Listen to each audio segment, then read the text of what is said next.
Hello students. आज हम करने वाले हैं controlled thermonuclear reactor by Shweta Mehra. तो फर्स्ट ऑफ ऑल हमें डिस्कस करना होगा न्यूक्लियर फ्यूज़न थर्मोन्यूक्लियर रिएक्शन। ये क्या है? जो फिशन प्रोसेस हम as a source of energy लेते हैं, जो फिशन प्रोसेस को हम क्या लेते हैं as a source of energy. Fission process से जो हमें एनर्जी मिलती है उस एनर्जी का हम यूज़ करते हैं एज अ सोर्स। ठीक है। और जो फिशन का रिवर्स होगा उसे क्या बोलेंगे? Fusion process. फॉर एग्जांपल हमने क्या लिया था? हमने लिया था 1 न्यूट्रॉन की बॉम्बार्डिंग करवाई थी हमने यूरेनियम पे। तो हमारा बेरियम और क्या निकला था? हमारा क्रिप्टॉन, और प्लस में 3 न्यूट्रॉन। अब हम क्या करेंगे? इसका ही रिवर्स करेंगे, यानी 2 लाइट पार्टिकल को हम क्या करेंगे? एडअप करेंगे। ठीक है। जैसे बेरियम और क्रिप्टॉन और 3 न्यूट्रॉन रहते हैं, वो मिलकर क्या बनाएंगे? अब यूरेनियम। ठीक है। इन विच हम क्या लेंगे? 2 लाइट न्यूक्लियाई लेंगे जिनका एटॉमिक मास लेस देन होगा 20। ठीक है। उसको कंबाइन करेंगे विद ईच अदर, और क्या बनेगा? हमारा एक हैवी न्यूक्लियस बनेगा। मान लो हमने 20 के 2 क्या लिए? हमने न्यूक्लियस लिए हैं। ठीक है। उसको कंबाइन करके हमारा एक हैवी क्या बनता है? न्यूक्लियस बनता है, जो क्या होगा? हायर पोजीशन होगी हमारी पीरियोडिक टेबल में। ठीक है। जैसे कोई भी लेके मान लो 20 से हमारा क्या ही बन रहा है? हमारा यूरेनियम बना है। इसकी पोजीशन क्या है? हाई है इन द पीरियोडिक टेबल में। ठीक है। The sum of the masses of the individual light nuclei is more than would be the mass of the nucleus formed. जो सम होगा इंडिविजुअल न्यूक्लियाई का, वो किससे ज़्यादा होगा? मास ऑफ द न्यूक्लियस जो फॉर्म करेंगे बाय द फ्यूज़न प्रोसेस से। ठीक है। और जो इसका रिजल्ट आएगा किस में आएगा? लिबरेशन ऑफ द एनर्जी में। मतलब तो एनर्जी भी किस में होएगी? काफ़ी हाई एनर्जी रिलीज होगी, और काफ़ी सारी एनर्जी भी उसको चाहिए होगी, रिक्वायर्ड होएगी टू फॉर्म ए न्यूक्लियस। ठीक है। अब फ्यूज़न रिएक्टर की बात करते हैं। कौन सा फ्यूज़न? Thermo nuclear reactor. ठीक है। इसमें क्या है? हमने एक फ्यूज़न रिएक्टर लिया। वो कैसी डिवाइस है? जहाँ पे एक्सोथर्मिक न्यूक्लियर फ्यूज़न होगा, रिएक्शन होगी, यानी हाई अमाउंट में एनर्जी रिलीज होगी। न्यूक्लियर फ्यूज़न होगा, यानी एटम कंबाइन होके एक हायर एटॉमिक मास का हम न्यूक्लियस बनाएंगे। ठीक है। जिसको कैसे कंट्रोल किया जाता है? ठीक है। कि उसकी जो एनर्जी है, जो इतना मतलब एनर्जी जो निकलेगी उसको रिक्वायर्ड करेंगे टू ऑपरेट द डिवाइस। ठीक है। न्यूक्लियर जो फ्यूज़न रिएक्शन भी किसी तरह का होएगा? कंट्रोल मैनर होएगा। जो एनर्जी एक्सेस एनर्जी होगी इसको रिक्वायर्ड करेंगे to operate the fusion process को। ठीक है। थर्मोन्यूक्लियर फ्यूज़न रिएक्शन में क्या होता है? अमाउंट ऑफ एनर्जी रिलीज होती है, मतलब जो भी एनर्जी रिलीज होती है उसको वापस से यूज़ किया जाएगा। ठीक है। इसी प्रोसेस में but this reaction proceed in A uncontrolled manner. पर ये जो रिएक्शन होती है बट वो अनकंट्रोल हो जाती है।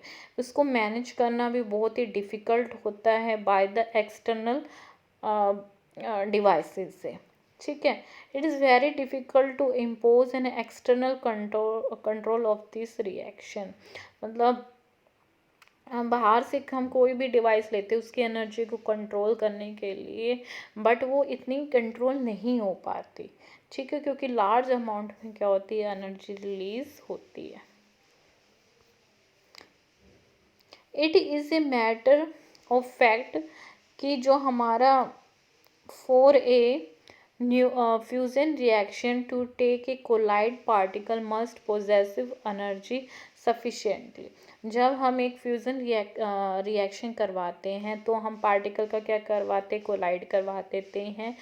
तब क्या होती है, एनर्जी रिलीज़ हो जाती है। वो इतनी सफिशेंटली इनफ होती है कि जो हमारा जो मान लो हम क्या करवा रहे हैं, पार्टिकल के बीच में क्या करवा रहे हैं, हम कोलाइडेशन करवा रहे हैं, तो उससे इतनी अमाउंट ऑफ एनर्जी रिलीज होती है कि जो कोलम्बियन रिपल्सिव फोर्स है, ये दो सेम चार्जेस क्या करेंगे, आपस में क्या करेंगे, रिपेल करेंगे, उसको भी क्या कर देगी, ओवरकम कर देगी। मतलब कि वो इतनी एनर्जी रिलीज होगी कि वो एक दूसरे को कोलाइड करवा देगी और हमारा जो रिपल्शन फोर्स होगा, ठीक है, वो क्या हो जाएगा, निगलेक्ट हो जाएगा। ठीक है, फॉर दिस एनर्जी कितनी एनर्जी चाहिए हमें, 0.1 मेगा इलेक्ट्रॉन वोल्ट, और टेम्परेचर चाहिए हमें 10⁸ केल्विन। ठीक है, हमें कितनी एनर्जी चाहिए, 0.1 मेगा इलेक्ट्रॉन वोल्ट, और हमें टेम्परेचर चाहिए 10 इस ऑर्डर में 10⁸ केल्विन में। ठीक है, जब हम थर्मोन्यूक्लियर रिएक्शन करवाते हैं तो हमें इनिशियल जो टेम्परेचर चाहिए वो 10⁸ केल्विन चाहिए। एज हाई टेम्परेचर एटम पे क्या होता है, कंप्लीटली जो हमारे एटम्स हैं, हमारे जो एटम हैं वो क्या हो जाएंगे, आयनाइज्ड हो जाएंगे। ठीक है, आयनाइज्ड हो जाएंगे and there electron more about freely. ठीक है, ज़्यादा टेम्परेचर होगा तो वो क्या होंगे, आयनाइजेशन एनर्जी रिलीज होंगे, मतलब आयनाइजेशन हो जाएंगे, इलेक्ट्रॉन क्या हो जाएंगे, फ्रीली घूम सकते हैं, क्योंकि एट ए रूम टेम्परेचर पे इलेक्ट्रॉन इतना फ्रीली मूव नहीं कर पाते। अगर हम टेम्परेचर हाई कर देंगे तो क्या होंगे, इलेक्ट्रॉन की मूवमेंट स्टार्ट होने लग जाएगी फ्रीली। ठीक है, this type of mixture of electron और हमारा आयनाइज्ड एटम होंगे, वो क्या हो जाएंगे, स्टिल न्यूट्रॉन हो जाएंगे। ठीक है, अब मान लो अब एनर्जी हमारा ज़्यादा है, ठीक है, टेम्परेचर हमने क्या कर दिया, रेज कर दिया। ठीक है, तो कोलाइड हो गए हमारे आयनाइज्ड एटम जो भी थे। ठीक है, और हमारे जो इलेक्ट्रॉन होंगे कोलाइड होके एक दूसरे को क्या कर देंगे, न्यूट्रल कर देंगे। ठीक है, अब उसको क्या बोलेंगे हम, प्लाज्मा बोलेंगे।